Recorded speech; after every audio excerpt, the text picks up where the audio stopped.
Part 1. The Mop and the Mockery. His name was Eli Grant, 17, high school dropout. Mop in one hand, bucket in the other.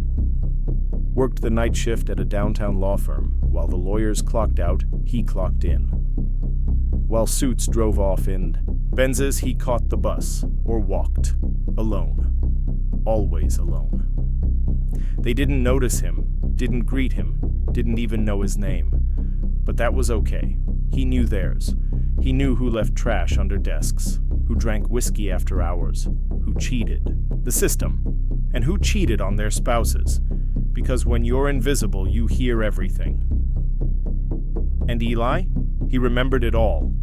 One night, midway through waxing the 14th floor, he saw a shadow behind him. It was Carter Wynn, managing partner, face like a statue, voice like a blade. "What are you doing here?" he snapped.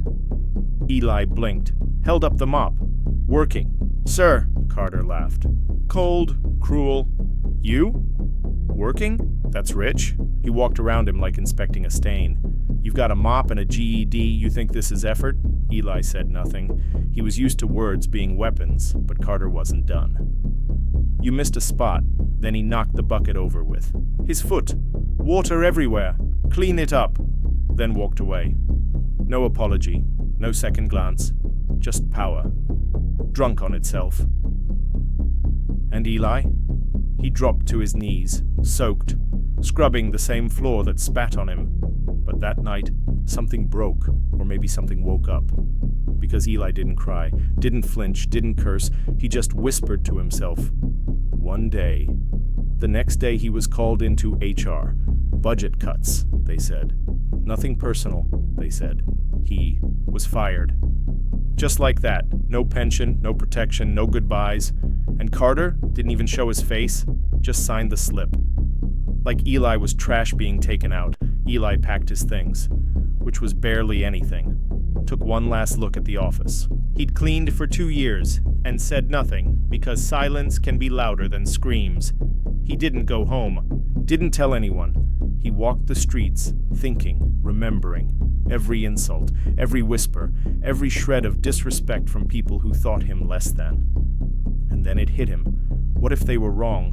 What if this wasn't the end, but the beginning? He walked until morning, found a diner with free refills, sat with a pen and napkin, wrote the words, "Start something." And he did. He got a job at a car wash. Not glamorous, but it kept him moving. And at night, he studied. Online classes, business basics, TED Talks, and bootleg textbooks. He made mistakes, tried selling used sneakers. Didn't go well, bought vending. Machines. One got vandalized, another made $8 in a week. He kept trying. People laughed, some said, "You're not business material." But he wasn't doing it for applause. He was doing it for the kid on his knees, soaked in mop water, invisible. He created a blueprint, page by page, and when he turned 20, he registered a business, Silent Sweep Solutions. Part 2, Seeds in the Dark. He started small, real small, library card, secondhand laptop, cheap notebooks, internet cafes. He studied, every day, every night, finance, marketing, accounting, free YouTube tutorials, and dusty books with cracked spines. He made a schedule. Worked odd jobs, dog walking, warehouse gigs, sweeping bar floors after midnight. Never complained, just learned. He kept a binder full of business plans, failed versions, scratched out ideas, better ones, worse ones. Until one day he found it. His. Lane, a cleaning company. But not just mops and buckets, specialty, post-construction cleanup, high-value commercial sanitization, industrial contracts. He figured out licensing, hired a freelance lawyer, got registered. He designed his own logo. Basic website, flyers he printed at the library. He hustled. Cold calls, walk-ins, pitch decks in hand. People laughed at him, turned him down, but some listened. One small office, then 2, then a warehouse, then a school. He reinvested every dollar, bought better gear, got bonded, insured. He hired others. People like him, forgotten folks, past felons, dropouts, elders, immigrants. He trained them. Not just how to clean, how to own what they do. Detail is your weapon, he'd say. If they don't see you, make them feel your presence in the shine. Word spread. His reputation grew. He made connections, joined small business forums, sat in back corners of seminars taking furious notes. He learned how to bid competitively, how to underpromise and overdeliver.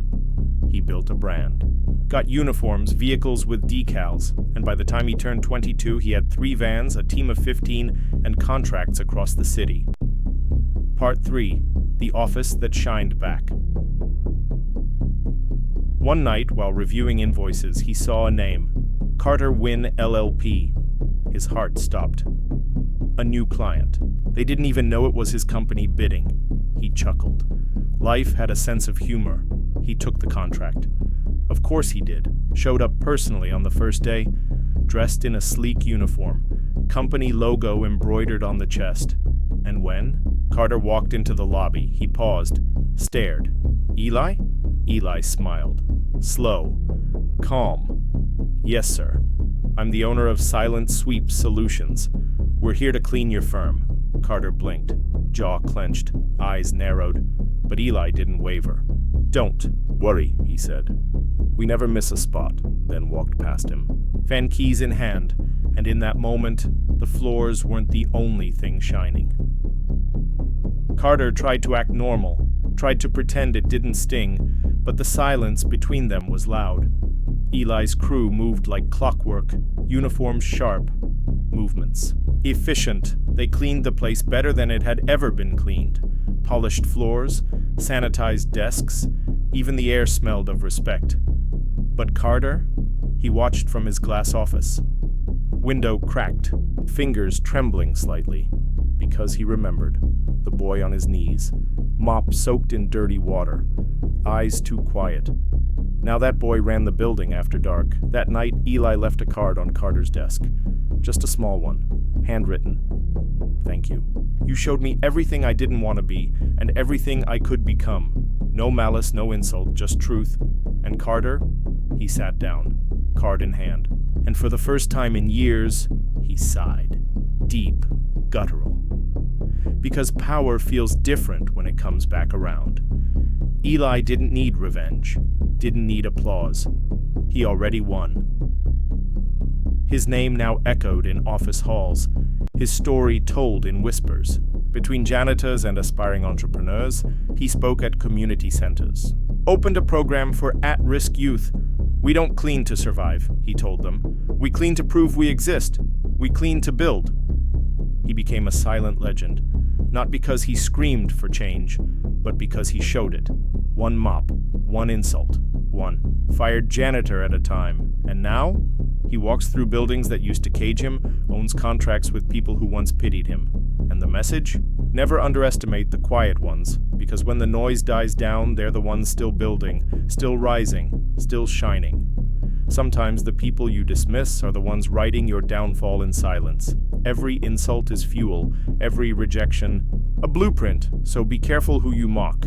They might be cleaning your office today, but running their own empire tomorrow. Respect isn't about titles. It's about how you treat those with none. Let that sink in.